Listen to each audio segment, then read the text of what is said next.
Ендеше команда құрамымен таныстыруды бастаймыз. Сайфуллах Көкпар командасының тізімімен таныс болыңыздар. Бірінші нөмірді команда капитаны Төлеу Диас. Астындағы тұлпары Шымкент Шоу. Екінші нөмірді Уахит Балған. Астындағы тұлпары Нұр Заман. Үшінші нөмірді Рахметолла Али. Зымырамен ойнайтын бола. Төртінші нөмірді Тұрсын Иманғали. Мінген аты Тайфун. Бесінші нөмірді Хасен Хақназар. Пегаспен ойнайтын болады. Алтыншы нөмірде Қазыкен Ырысқұл. Астындағы тұлпары Жоламан. Жетінші нөмірде Төлеу Нұрасыл. Мінген аты Қоза. Сегізінші нөмірде Амангелді Арман. Мінген аты Тұмар. Тоғызыншы нөмірде Қабден Әбіл Мансұр. Астындағы тұлпары Қаракүш. 10-шы нөмірде Егінбай Абдурахман.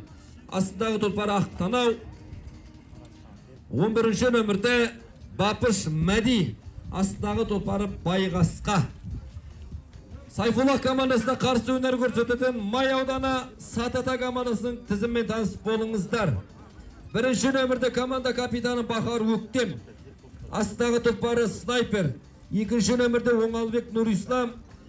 Чорный Бриллиант. Үшінші нөмірді Ермұрат Алдияр. Астындағы тұлпары Найзагөк 4-5. Бесінші нөмірді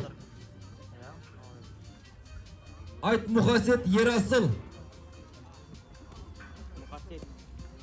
Айтмұхамед Ерасыл. Астындағы тұлпары Сабур.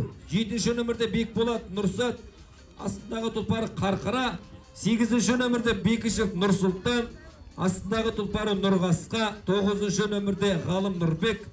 Әулие Қасқамен шабатын болады. 10-ші нөмірде Нұрқуат Ықылас. Қырғыз Қасқа.